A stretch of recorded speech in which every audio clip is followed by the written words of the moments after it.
எங்களுடைய state education policy இருக்கு, என் பிள்ளைக்கு என்னுடைய பண்பாட்டு இருக்கு, என் கலாச்சாரத்துக்கு என்ன கல்வி கொடுக்கணும் அது எங்களுக்கு தெரியும், நீ எனக்கு சொல்லாத என்று சொல்லக்கூடிய ஒரு முதலமைச்சரை இன்றைக்கு நம்முடைய தமிழ்நாடு பெற்றிருக்கின்றது.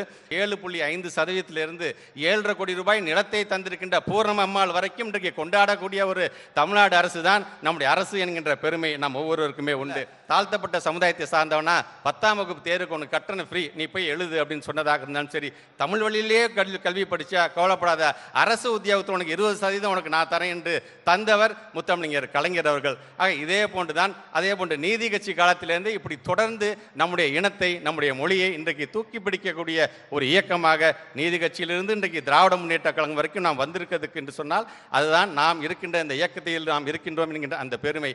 அது மட்டுமல்ல, இன்னைக்கு NEP பற்றி பேசுகிறோம். நியூ எஜுகேஷன் பாலிசி என்ன பண்ணுறாங்க, இருமொழி கொள்கைக்கு வேட்டு வைக்க பார்க்குறாங்க.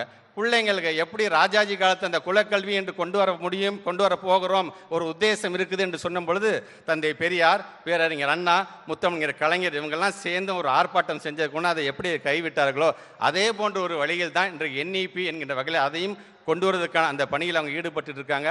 ஆக அன்றைக்கு எப்படி நம்ம நீதி கட்சி தலைவர்கள் இதெல்லாம் எதிர்த்தார்களோ, எப்படி நம்முடைய முத்தமிழர் கலைஞர் அதை எதிர்த்தாரோ, இன்றைக்கும் நம்முடைய தமிழ்நாட்டுடைய முதலமைச்சர் அவர்கள் எங்களுடைய ஸ்டேட் எஜுகேஷன் பாலிசி இருக்கு, என் பிள்ளைக்கு என்னுடைய பண்பாட்டு இருக்கு, என் கலாச்சாரத்துக்கு என்ன கல்வி கொடுக்கணும் அது எங்களுக்கு தெரியும், நீ எனக்கு சொல்லாத என்று சொல்லக்கூடிய ஒரு முதலமைச்சரை இன்றைக்கு நம்முடைய தமிழ்நாடு பெற்றிருக்கின்றது. இன்னும் இது போன்று தொடர்ந்து 7.5% 7.5 கோடி ரூபாய் நிலத்தை தந்திருக்கின்ற பூர்ணம அம்மாள் வரைக்கும் இன்றைக்கு கொண்டாடக்கூடிய ஒரு தமிழ்நாடு அரசு தான் நம்முடைய அரசு என்கின்ற பெருமை நம் ஒவ்வொருவருக்குமே உண்டு. ஆக அந்த வகையில் மக்களாட்சியின் மூலமாக பொறுப்புக்கு வந்த பிறகு ஒரு மக்கள் பிரதிநிதி எப்படி நடந்து கொள்ள வேண்டும் என்பதற்கு முதல் ஆளாக இருப்பவர் நம்முடைய தமிழ்நாட்டுடைய முதலமைச்சர்கள். ஆனால் அதே சமயத்தில் நான் எச்சரிக்கையோடு நான் சொல்கின்றேன், மக்களாட்சியின் மூலமாக பதவிக்கு வந்து ஆடாத ஆட்டமெல்லாம் ஆடுகின்ற ஒன்றிய அரசாங்கத்தினுடைய ஆட்சியாளர்களுக்கு அண்ணா மொழியில் அண்ணா வழியில் சொல்ல வேண்டும் என்று சொன்னால், தங்கத்தால் கோட்டை கட்டி வைரமிழைத்த வாயில் அமைத்து கோட்டையை சுற்றி நீங்கள் ஆத்திக்கம் என்கின்ற ஆழியை அமைத்து அதிலே மத குருமார்கள் என்கின்ற முதலையை வளர்த்து கோட்டையின் மீது பரம்பரை என்கின்ற அந்த கொடிமரம் நாட்டி அதிலே படோடபம் என்கின்ற கொடியை பறக்க விட்டு பார்ப்போர் கண்கூச பளபளப்பும் கேட்கோர் செவி குடைய அட்டகாசமும் செய்த கொடுங்கோலன்கள் எல்லாம் பகல் பட்டினிகளால் பஞ்சை பனாதைகளால் நொன்ன உள்ளெடுத்தால் தாக்குண்டு தகர்ந்து தரை மீது சிதறி சிதறி வீழ்ந்து மண்மேடுகள் ஆனதெல்லாம் புராணமல்ல, வரலாறு. அந்த வரலாற்றினை நடைபெற இருக்கின்ற நாடாளுமன்ற தேர்தலில் இந்த இந்திய கூட்டணியை வழிநடத்தி கொண்டிருக்கின்ற மாண்புமிகு தமிழ்நாட்டு முதலமைச்சர்கள் படைப்பார்கள். எங்களுடைய இயக்க தலைவர் அவர்களே, இந்திய கூட்டணியில் நீங்க யாரை கை காட்டுகிறீங்களோ அவங்க தான் அடுத்த முதல்வருங்கிறாங்க. ஆனா இன்னைக்கு ஒட்டுமொத்த இந்தியாவும் தலைவரே, நம்பர் 1 முதலமைச்சர் அவர்களே உங்களை நீட்டி கை நாட்டுகிறது.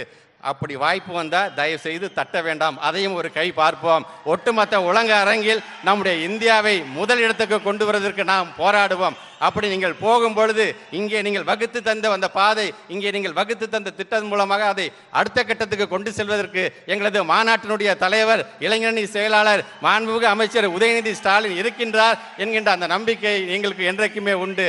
ஆக அந்த வகையிலே 3வது அத்தியாயத்தில் இருக்கின்ற 4 பேர், நம்பர் 1 நமது மாண்புமிகு தமிழ்நாட்டுடைய முதலமைச்சர், நம்பர் 2 திராவிட முன்னேற்ற கழகம் என்கிற நமது தாய் கழகம், நம்பர் 3 எங்களுடைய மாநாட்டுடைய தலைவர் இளைஞரணி செயலாளர், நம்பர் 4 சார்பு அணிகளாக இருந்தாலும் சாதனை படைக்கின்ற எங்கள் இளைஞருடைய தம்பிகள், நீங்கள் ஒவ்வொருவரும் தான் அந்த 4 பேரில் ஒருவர். ஆக அந்த வகையிலே நம்மளுடைய இயக்க தலைவர், நம்முடைய இளைஞரணி செயலாளர் சொல்கின்ற அந்த கட்டளையை ஏற்று வருகின்ற நாடாளுமன்ற தேர்தலில் நம்முடைய பொதுச் செயலாளர், பொருளாளர், நமது முதன்மை செயலாளரோடு இந்த நாட்டை காக்கின்ற போருக்கு நாம் தயாராகவும், உழைப்பது நாமாக இருப்போம், உதிப்பது உதயசூரியனாக இருக்கட்டும். நன்றி.